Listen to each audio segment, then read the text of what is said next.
அன்பான கர்த்தருடைய பிள்ளைகளே, இயேசு கிறிஸ்துவின் நாமத்தினாலே உங்கள் யாவருக்கும் எங்கள் அன்பை தெரிவித்துக் கொள்கிறோம். இப்பொழுதும் எங்களுடைய ஊழியர் ரெவரண்ட் டாக்டர் விக்டர் விமல் அவர்கள் கர்த்தருடைய செய்தியை உங்களோடு கூட பகிர்ந்து கொள்வார்கள். நீங்கள் கேட்டு பயனடைந்து எங்களோடு கூட நீங்கள் தொடர்பு கொண்டு ஆசீர்வாதங்களை பெற்றுக்கொள்ளலாம். கர்த்தர் உங்களை ஆசீர்வதிப்பாராக. ஆமென்.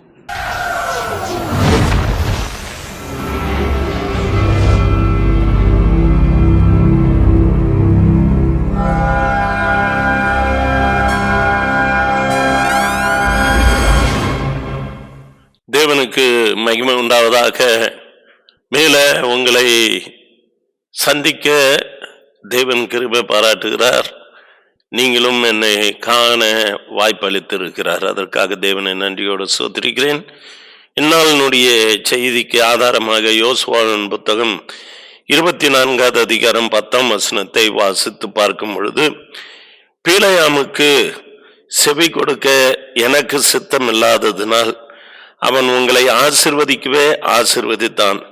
இவ்விதமாய் உங்களை அவன் கைக்கு தப்புவித்தேன். இந்த செய்திக்கு தலைப்பாக அவர் உள்ளவரை என்கின்ற தலைப்பை கொடுக்க விருப்பப்படுகிறேன். அவர் உள்ளவரை என்றால் யார் உள்ளவரை?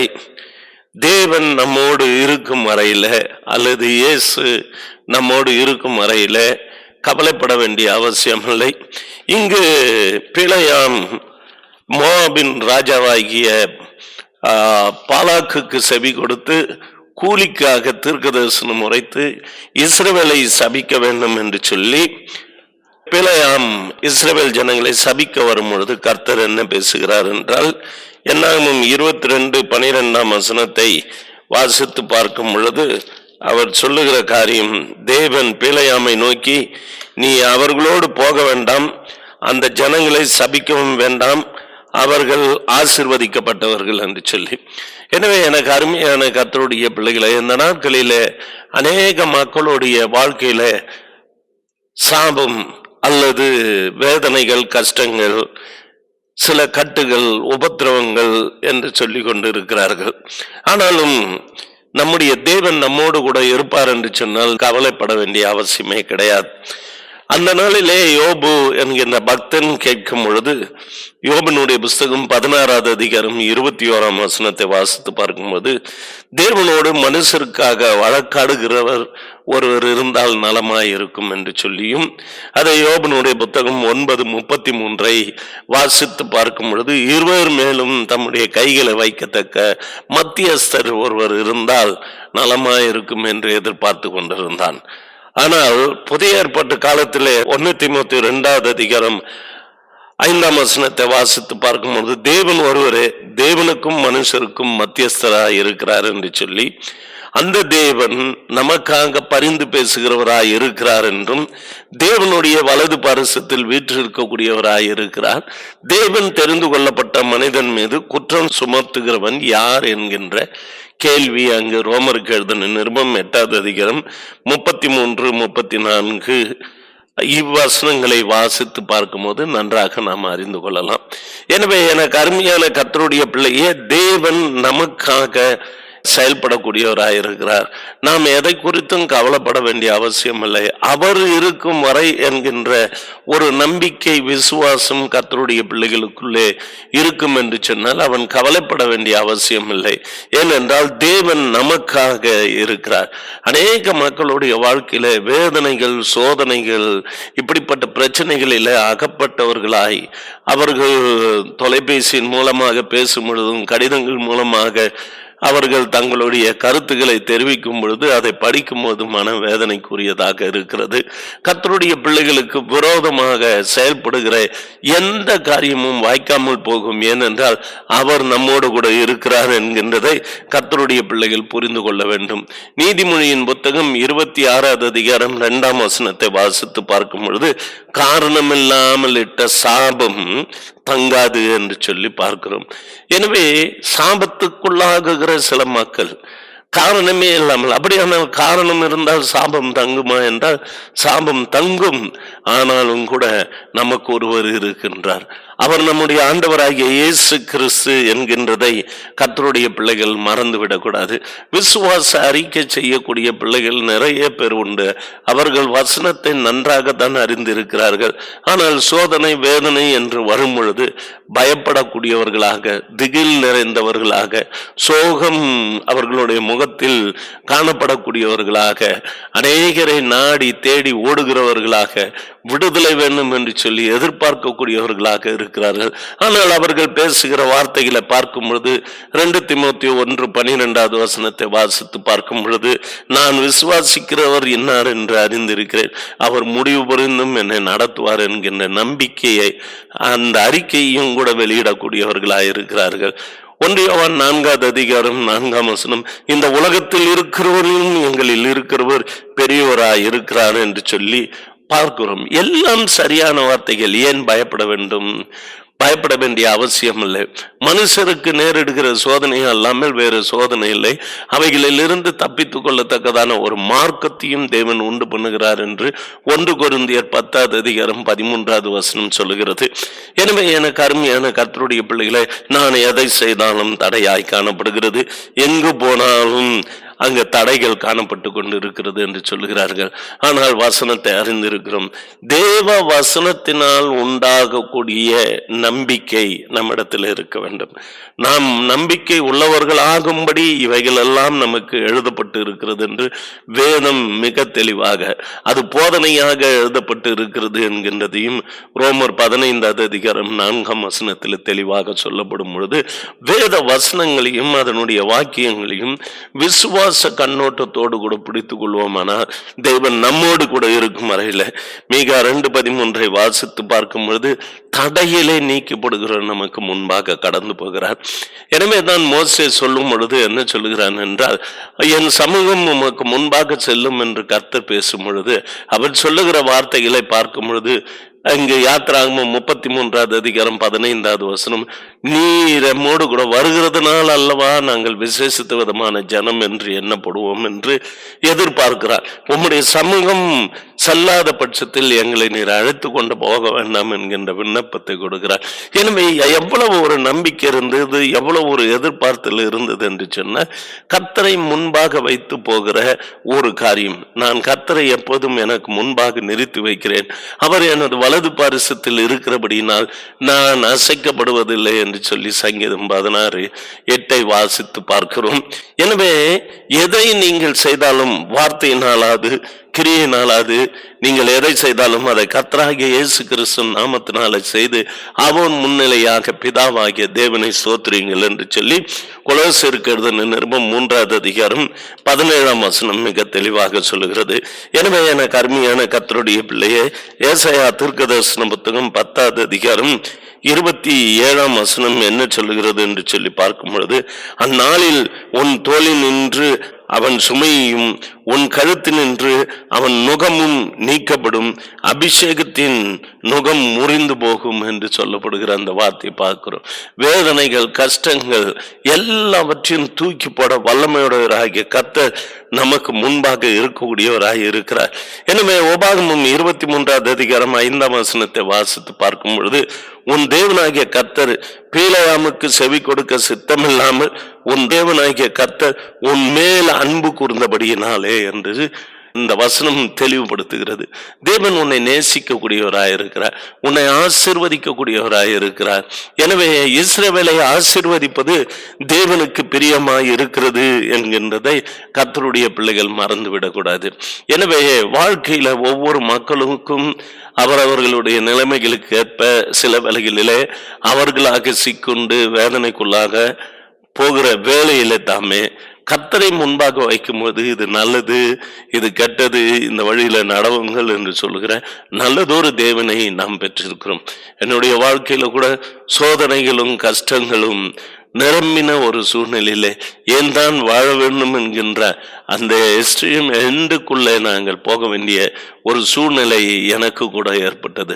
ஆனால் கர்த்தர் கைவிடவில்லை. அந்த நேரத்திலும் கூட கர்த்தர் என்னோடு கூட பேசி என் குடும்பத்தினுடைய போராட்டங்கள், பிரச்சனைகள், பயம், திகில், விரோதமாக செயல்பட்ட அந்தகாரத்தின் கிரியைகள், பிசாசின் தந்திரங்கள், நாசு மோசங்களுக்கு விலக்கி என்னை மீட்டு ரட்சித்தபடினால் அவருக்கு நன்றி உள்ளவனாக நான் இருக்கிறேன். காரணம், அவர் உள்ளவரை ஏதோ அவர் என் பட்சத்தில் இருக்கிறார், என்னோடு கூட இருக்கிறார் என்று சொல்லி நீதிமொழியின் புத்தகம் 16வது அதிகாரம் 7ஆம் வசனத்தை வாசித்து பார்க்கும்போது, ஒருவனுடைய வழிகள் கர்த்தருக்கு பிரியமாய் இருந்தால் அவனுடைய சத்துருகளும் சமாதானமாகும்படி செய்வார் என்று சொல்லி. எனவே எனக்கு அருமையான கர்த்தருடைய பிள்ளையே, ஒருவனுடைய வழிகள் கர்த்தருக்கு பிரியமாய் இருந்தால் அவர் நமக்காக வழக்காடக்கூடியவராயும் நமக்காக யுத்தம் செய்யக்கூடியவராயும் இருக்கிறவராய் இருக்கிறார். எனவே நாம் சோர்ந்து போக வேண்டிய அவசியம் இல்லை. எனவே ஆதியாகமம் 19வது அதிகாரம் 16ஆம் வசனத்தை வாசித்து பார்க்கும்போது, சோதோம் கொமோர பட்டணத்தை அவர் அழிக்கும்படிக்காக அவர் தீர்மானித்து அழிக்கிற சூழ்நிலையில தாமதிக்காமல் நீங்கள் புறப்பட்டு போங்கள் என்று சொல்லுகிற அந்த வார்த்தையை ஆதியாகமம் 19வது அதிகாரம் வாசித்து பார்க்கும் பொழுது, கிழக்கு வெளுக்கும்போது அந்த தூதர் லோத்தை நோக்கி, பட்டணத்திற்கு வரும் தண்டனையில் நீ அழியாதபடிக்கு எழுந்து உன் மனைவியும் இங்கே இருக்கிற உன் 2 குமாரத்திகளையும் அழைத்து கொண்டு போய் என்று சொல்லி அவனை துரிதப்படுத்தினார்கள். அவன் தாமதித்து கொண்டிருக்கும் பொழுது கர்த்தர் அவன் மேல் வைத்த இரக்கத்தினாலே அந்த புருஷர் அவன் கையையும் அவன் மனைவியின் கையையும் அவன் 2 குமாரத்திகளின் கையையும் பிடித்து அவனை பட்டணத்திற்கு வெளியே கொண்டு போய் விட்டார்கள் என்று சொல்லி பார்க்கிறோம். எனவே எனக்கு அருமையான கர்த்தருடைய பிள்ளைய, அழிவு ஏற்பட போகிறது என்கின்ற அந்த சூழ்நிலையில கூட கர்த்தரை நம்புகிற பிள்ளைகளும், கர்த்தர் ஒரு மனிதனோடு கூட இருக்கும் பொழுது, கர்த்தரை விசுவாசிக்கும் பொழுது, கர்த்தருடைய சத்தத்தை கேட்கும் பொழுது, கர்த்தருக்கு பிரியமாக நடக்கும் பொழுது, கர்த்தர் என்ன செய்கிறார் என்றால் தம்முடைய தூதர்களை அனுப்பி அவர்களை மீட்டு அதிலிருந்து பாதுகாக்கக்கூடியவராய் இருக்கிறார் என்று சொல்லி பார்க்கிறோம். இப்படி நீங்கள் சும்மா இருப்பீர்களாக, யுத்தம் கர்த்தருடையது என்று கர்த்தர் சொல்லுகிற வார்த்தைகளை யாத்ராகமம் 14வது அதிகாரம் 14ஆம் வசனத்தை வாசித்து அறியலாம். இஸ்ரவேல் ஜனங்களுக்கு விரோதமாக பெலிஸ்தியர் புறப்பட்டு போய் யுத்தம் செய்கின்ற வேளையிலே கர்த்தர் என்ன செய்தார் என்று சொன்னால், அவர் யுத்தத்தை ஆரம்பித்தார். மகா பெரிய இடி முழக்கங்களை அனுப்பி அவர்களை சிதற பண்ணினார் என்று சொல்லி 1 சாமுவேல் 7வது அதிகாரம் 10ஆம் வசனத்தை வாசிக்கிறோம். எனவே எனக்கு அருமையான கர்த்தருடைய பிள்ளையை, இது மாத்திரம் அல்லாதபடிக்கு கர்த்தர் ஒவ்வொரு மனிதனையும் ஆசீர்வதிப்பதற்கு சித்தம் கொண்டவராய் இருக்கிறார்.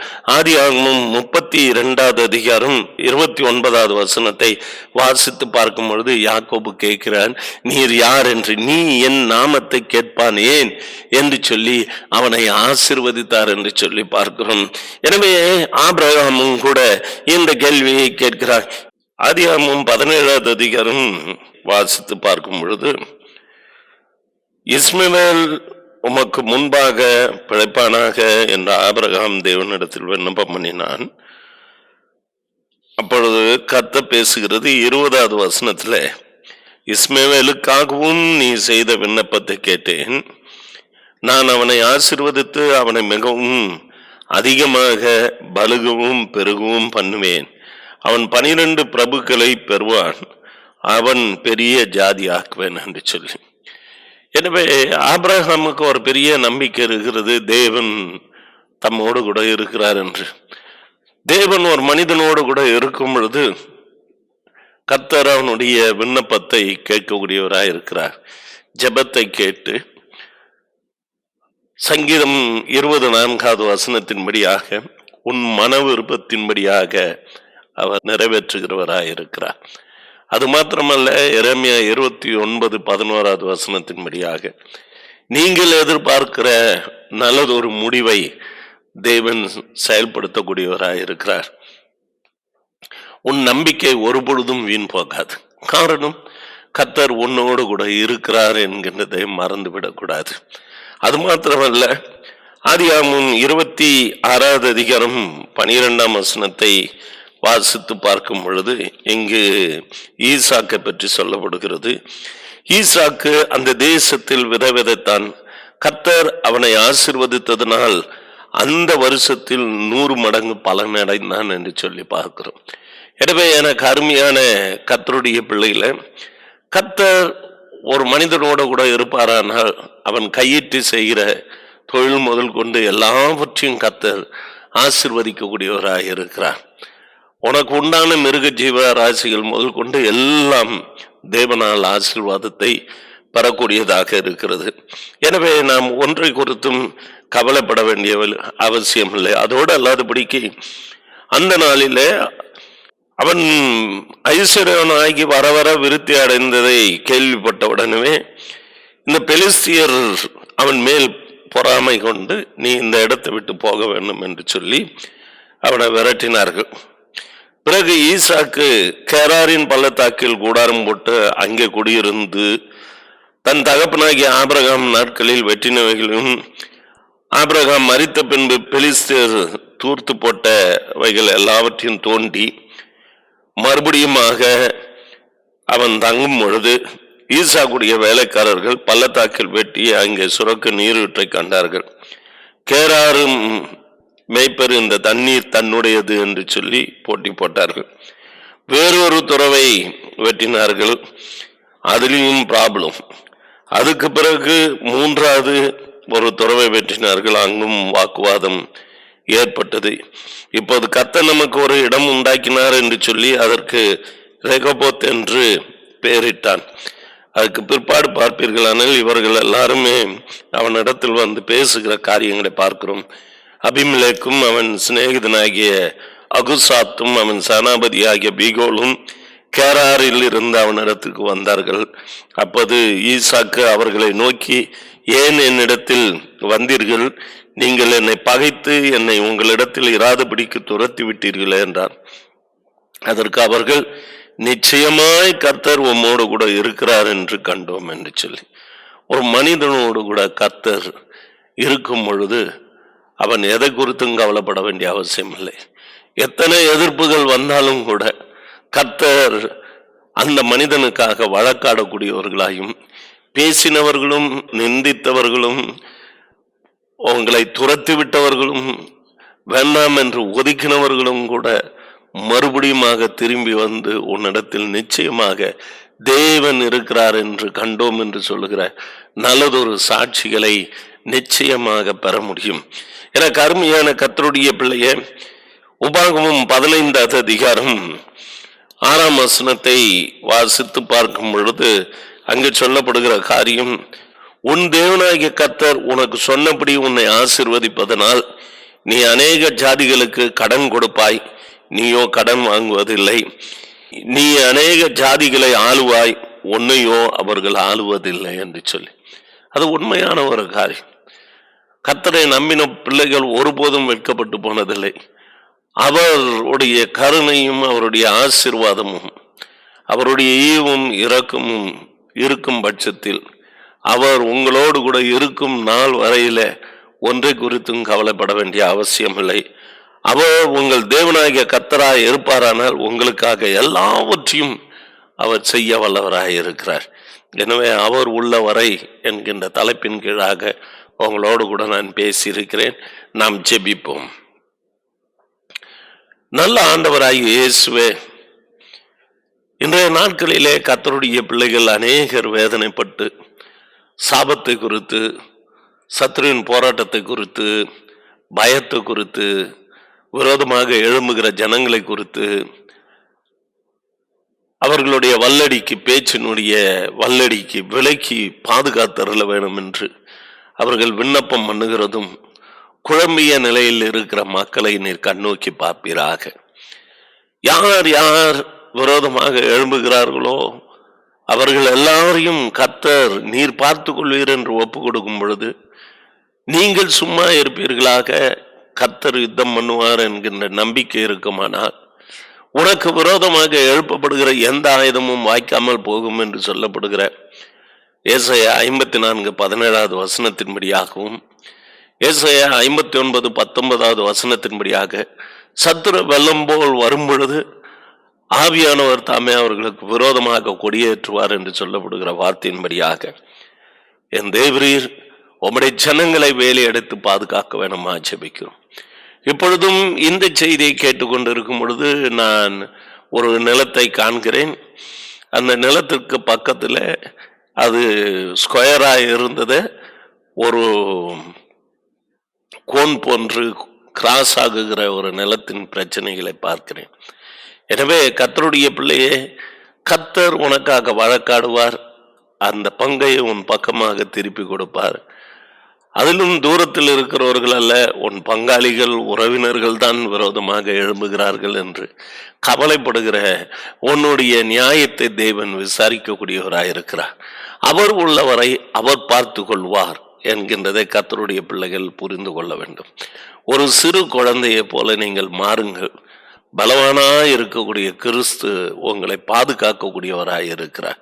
அது மாத்திரம் அல்லாதபடிக்கு தேவரீ சாபம், எந்த சாபமாக இருந்தாலும் சரி, எந்த சூனிய மந்திர கட்டுகளாக இருந்தாலும் சரி, கர்த்தர் யுத்தத்தில் வல்லவராகிய தேவரீர், இதோ நீ கற்றுக்கொண்ட சம்பத்து வித்தைகள், மந்திர தந்திர ஆலோசனைகள் எல்லாம் கர்த்தருக்கு முன்பாக விழுந்து போவதாக.